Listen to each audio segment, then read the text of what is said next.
Hi children, ನಾವು ಪಾಠವನ್ನು ನೋಡೋಕ್ಕೂ ಮೊದಲಾಗಿ ನಾವು ಇವತ್ತಿನ ತರಗತಿಯಲ್ಲಿ ಕಾಲಗಳ ಬಗ್ಗೆ ತಿಳಿಯೋಣ. ಯಾವ್ಯಾವ ಕಾಲಗಳು ಇದೆ, ಎಷ್ಟು ಇದೆ ಅನ್ನೋದನ್ನು ನೋಡೋಣ.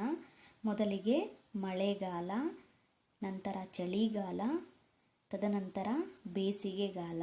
ಸೊ ಒಟ್ಟು 3 ಕಾಲಗಳು ನಾವು ನೋಡ್ತಾ ಹೋಗ್ತೀವಿ ಅಲ್ವಾ ಮಕ್ಕಳೇ? ಸೊ ನಿಮಗೆ ಯಾವ ಕಾಲ ಅಂದರೆ ಇಷ್ಟ? ಕೆಲವರಿಗೆ ಮಳೆಗಾಲ ಅಂದರೆ ಇಷ್ಟ, ಇನ್ನು ಕೆಲವರಿಗೆ ಚಳಿಗಾಲ ಅಂದರೆ ಇಷ್ಟ, ಇನ್ನು ಕೆಲವರಿಗೆ ಬೇಸಿಗೆ ಕಾಲ ಅಂದರೆ ಇಷ್ಟ. ಯಾಕೆ ಅಂತಂದರೆ ಬೇಸಿಗೆ ಕಾಲದಲ್ಲಿ ಎಲ್ರಿಗೂ ಕೂಡ ರಜೆ ಸಿಗುತ್ತಲ್ವ. ಸೊ ಹಾಗಾಗಿ ಆ ಒಂದು ಕಾಲವನ್ನು ಇಷ್ಟಪಡ್ತಾರೆ ಅಂತ ಹೇಳ್ಬೋದು. ಹಾಗೆಯೇ ಬೇಸಿಗೆಗಾಲ ಮತ್ತು ಮಳೆಗಾಲ, ಚಳಿಗಾಲ ಇವುಗಳ ಒಂದು ಹಾಡನ್ನು ನೋಡೋಣ. ನಾನು ಹೇಳ್ಕೊಡ್ತೀನಿ, ನಾನು ಒಂದು ಟೈಮ್ ಹೇಳ್ತೀನಿ, ನಂತರ ನೀವು ಕೇಳಿಸ್ಕೊಳ್ಳಿ ಮಕ್ಕಳ.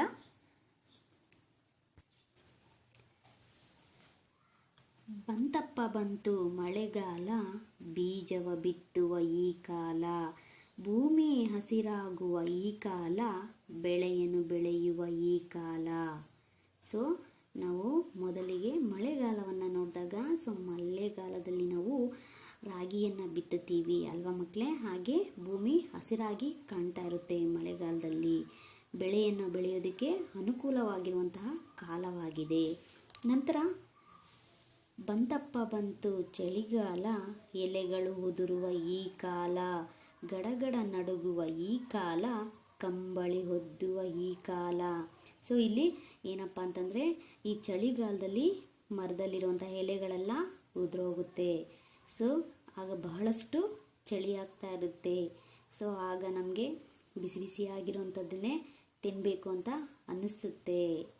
ನಂತರ ನೋಡೋಣ, ಬಂತಪ್ಪ ಬಂತು ಬೇಸಿಗೆ ಕಾಲ, ನೀರನ್ನು ಕುಡಿಯುವ ಈ ಕಾಲ, ಮಾವು ಚಿಗುರು ಈ ಕಾಲ, ಕೋಗಿಲೆ ಕೂಗುವ ಈ ಕಾಲ. ಮ್ಯಾಮ್ ಯಾಕೆ ನಮಗೆ ಈ ಥರ ಒಂದು ಪದ್ಯವನ್ನು ಹೇಳ್ತಾ ಇದ್ದಾರೆ ಅಂತ ನಿಮ್ಗೆ ಅನಿಸ್ಬೋದಲ್ಲ. ಹಾಗಾದರೆ ನಾವು ಇವತ್ತಿನ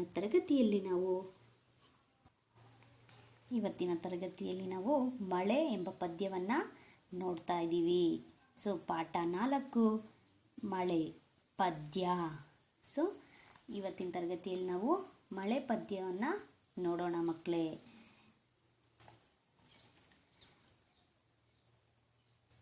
ಬಿಸಿಲ ಜಳಕೆ ಕಡಲ ನೀರು ಆವಿಯಾಯಿತು, ಆವಿಯಾಗಿ ನೆಲದ ಕಡೆಗೆ ಬೀಸಿ ಬಂದಿತ್ತು. ಬಿಸಿಲ ಜಳಕೆ ಕಡಲ ನೀರು ಆವಿಯಾಯಿತು, ಆವಿಯಾಗಿ ನೆಲದ ಕಡೆಗೆ ಬೀಸಿ ಬಂದಿತ್ತು. ನೆಲದ ಮೇಲೆ ಗುಟ್ಟ ಬೆಟ್ಟ ಅಡ್ಡವಾಯಿತು, ತಡೆದು ನಿಂತ ಮೋಡವೆಲ್ಲ ಮೇಲಕ್ಕೇರಿತು. ಗಳಿಗೆಯೊಳಗೆ ಬಾನು ತುಂಬ ಮೋಡ ಕವಿಯಿತು, ಮಿಂಚು ಮಿಂಚಿ ಜಗವು ಬೆಳಗಿ ಗುಡುಗು ಗುಡುಗೀತು. ಮೋಡ ಮೇಲಕ್ಕೇರಿದಾಗ ತಂಪು ತಗಲಿತು, ಆವಿ ತಣಿದು ಭಾರವಾಗಿ ಕುಸಿಯತೊಡಗಿತು. ಮುತ್ತಿನಂಥ ಮಳೆಯ ನೀರು ಕೆಳಗೆ ಸುರಿಯಿತು, ಕೆರೆಯು ತೊರೆಯು ಹಳ್ಳ ಹೊಳೆಯು ತುಂಬಿ ಹರಿಯಿತು. ರಾಗವಾಗಿ ನೋಡೋಣ. ಬಿಸಿಲ ಜಳಕೆ ಕಡಲ ನೀರು ಆವಿಯಾಯಿತು, ಆವಿಯಾಗಿ ನೆಲದ ಕಡೆಗೆ ಬೀಸಿ ಬಂದಿತ್ತು. ನೆಲದ ಮೇಲೆ ಗುಟ್ಟ ಬೆಟ್ಟ ಅಡ್ಡವಾಯಿತು, ತಡೆದು ನಿಂತ ಮೋಡವೆಲ್ಲ ಮೇಲಕ್ಕೇರಿತು. ಗಳಿಗೆಯೊಳಗೆ ಬಾನು ತುಂಬ ಮೋಡ ಕವಿಯಿತು, ಮಿಂಚು ಮಿಂಚಿ ಜಗವು ಬೆಳಗಿ ಗುಡುಗು ಗುಡುಗೀತು. ಮೋಡ ಮೇಲಕ್ಕೇರಿದಾಗ ತಂಪು ತಗಲಿತು, ಮೋಡ ಮೇಲಕ್ಕೇರಿದಾಗ ತಂಪು ತಗುಲಿತು. ಆವಿ ತಣಿದು ಭಾರವಾಗಿ ಕುಸಿಯತೊಡಗಿತು.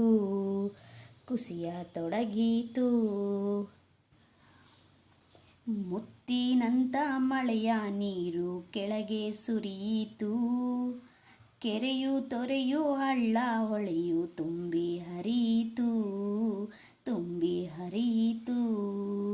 ಈ ಪದ್ಯವನ್ನು ಬರೆದ ಕವಿ ಪಳಕಳ ಸೀತಾರಾಮ ಭಟ್ಟ. ಸೊ ಈ ಪದ್ಯವನ್ನು ಬರೆದ ಕವಿ ಪಳಕಳ ಸೀತಾರಾಮ ಭಟ್ಟ. ಸೊ ಅಂತರ್ಜಲ ಸಂರಕ್ಷಿಸು, ಜೀವಕುಲ ಉಳಿಸು ಅಂತ ಇದೆ. ಸೊ ಪದ್ಯದ ಒಂದು ಅರ್ಥವನ್ನು ನೋಡೋಣ. ಬಿಸಿಲ ಜಳಕ್ಕೆ ಕಡಲ ನೀರು ಆವಿಯಾಯಿತು. ಸೊ ಮಳೆ ಅಂದರೆ ಎಲ್ರಿಗೂ ಕೂಡ ಇಷ್ಟನೇ. ಸೊ ಮಳೆಯಲ್ಲಿ ನೆನೆಯೋದು ಅಂದರೂ ಕೂಡ ಎಲ್ಲರೂ ಕೂಡ ಇಷ್ಟ. ಸೊ ಮಳೆ ಬಿಸಿಲ ಜಳಕ್ಕೆ ಕಡಲ ನೀರು, ಕಡಲ ಅಂದರೆ ಸಮುದ್ರ ಅಥವಾ ಸಾಗರ ಅಂತ ಹೇಳ್ಬೋದು. ಸೊ ಕಡಲ ನೀರು, ಸಮುದ್ರದಲ್ಲಿರುವಂತಹ ನೀರು ಆವಿಯಾಗ್ತಾ ಇದೆ.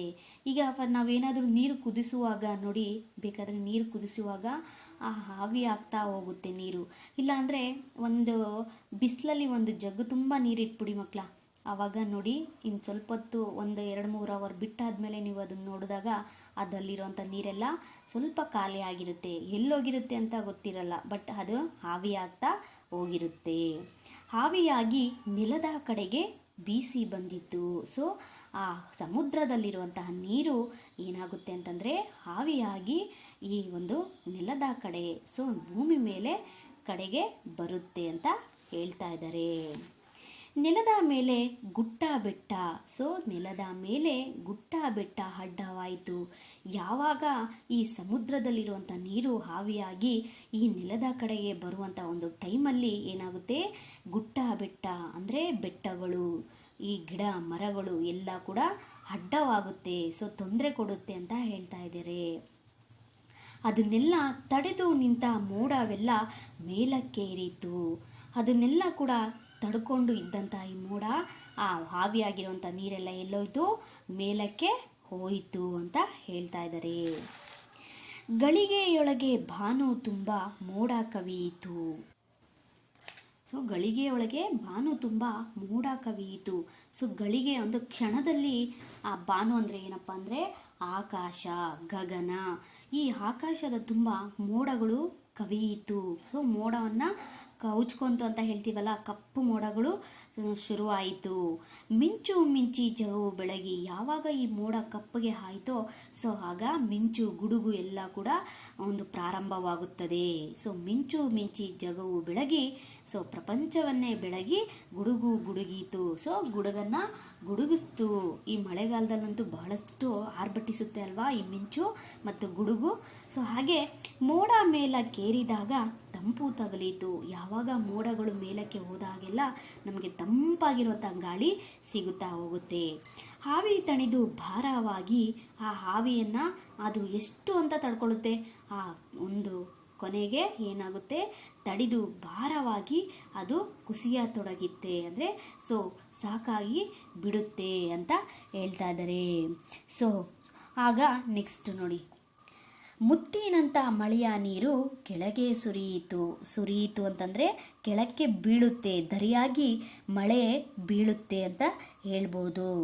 ಸೊ ಕೆರೆಯು ತೊರೆಯು ಹಳ್ಳ ಹೊಳೆಯು ತುಂಬಿ ಹರಿಯಿತು. ಯಾವಾಗ ಈ ಮೋಡ ಕವುಚ್ಕೊಂಡಾಗ, ಸೊ ಆಗ ಆ ತಂಪು, ಯಾವಾಗ ತಂಪಾದಂತಹ ಗಾಳಿ ಬೀಸಿದಾಗ ಆ ಭಾರವನ್ನು ತಡ್ಕೊಂಡಿದ್ದಂತಹ ಇದು ಆಕಾಶ ಏನಾಗುತ್ತೆ, ಮಳೆಯಾಗಿ ಮುತ್ತಿನಂಥ ಮಳೆ ಸುರಿಯುತ್ತೆ.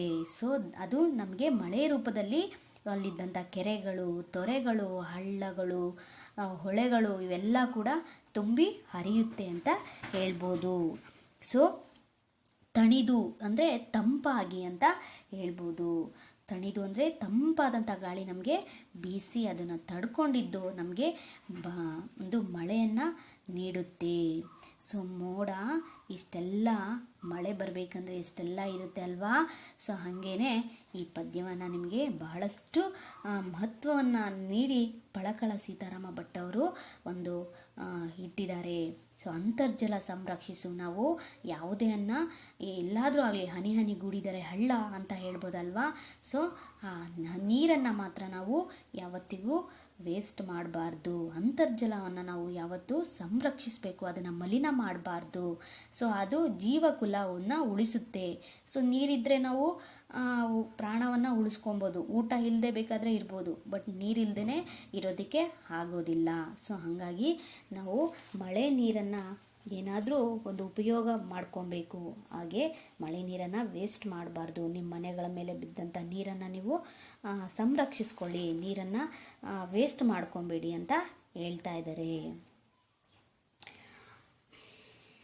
ನೋಡಿ ಮಕ್ಕಳ, ಇಲ್ಲಿ ಎಷ್ಟು ಚೆನ್ನಾಗಿದೆ ನೋಡಿ ಈ ಪಿಕ್ಚರು. ನೋಡಿ ಇಲ್ಲಿ ಬಹಳಷ್ಟು ನೋಡಿ ಬೆಟ್ಟ ಗುಡ್ಡ ಮರಗಳು ಇಲ್ಲೆಲ್ಲ ಕೂಡ ಈ ಸಮುದ್ರದಲ್ಲಿರುವಂಥ ನೀರು ಹೀಗೆ ಆವಿಯಾಗಿ ಹೋಗಿ ಮೋಡಗಳಾಗಿ ಮಳೆಯನ್ನು ಸುರಿಸುತ್ತೆ. ಎಲ್ಲಿ ಆವಿಯಾಗಿರುವಂಥ ನೀರು ಎಲ್ಲೋಗುತ್ತೆ ಅಂತ ನೀವು ಕೇಳ್ಬೋದು. ಇವಾಗ ನಾವು ಬಟ್ಟೆ ಒಣಗಾಕಿದಾಗ ಬಟ್ಟೆಯಲ್ಲಿರುವಂಥ ನೀರೆಲ್ಲ ಎಲ್ಲೋಗುತ್ತೆ ಮ್ಯಾಮ್ ಅಂತ ನೀವು ಕೇಳ್ಬೋದಲ್ವಾ. ಸೊ ಆ ಬಟ್ಟೆಯಲ್ಲಿರುವಂಥ ನೀರೆಲ್ಲ ಆವಿಯಾಗುತ್ತೆ. ಸೊ ಹಾಗೆ ಸಮುದ್ರದಲ್ಲಿ ಮತ್ತು ನದಿಗಳಲ್ಲಿ ಇದ್ದಂತಹ ನೀರುಗಳು ಏನಾಗುತ್ತೆ, ನೀರು ಆವಿಯಾಗಿ ಮೋಡಗಳಾಗಿ ಮತ್ತೆ ನಮಗೆ ಅದು ಮಳೆ ರೂಪದಲ್ಲಿ ಸಿಗುತ್ತೆ. ನೋಡಿದ್ರಲ್ವಾ ಮಕ್ಕಳ, ನೋಡಿ ಎಷ್ಟು ಚೆನ್ನಾಗಿ ಈ ಚಿತ್ರವನ್ನು ಬಿಡಿಸಿದ್ದಾರೆ ಅಲ್ವಾ.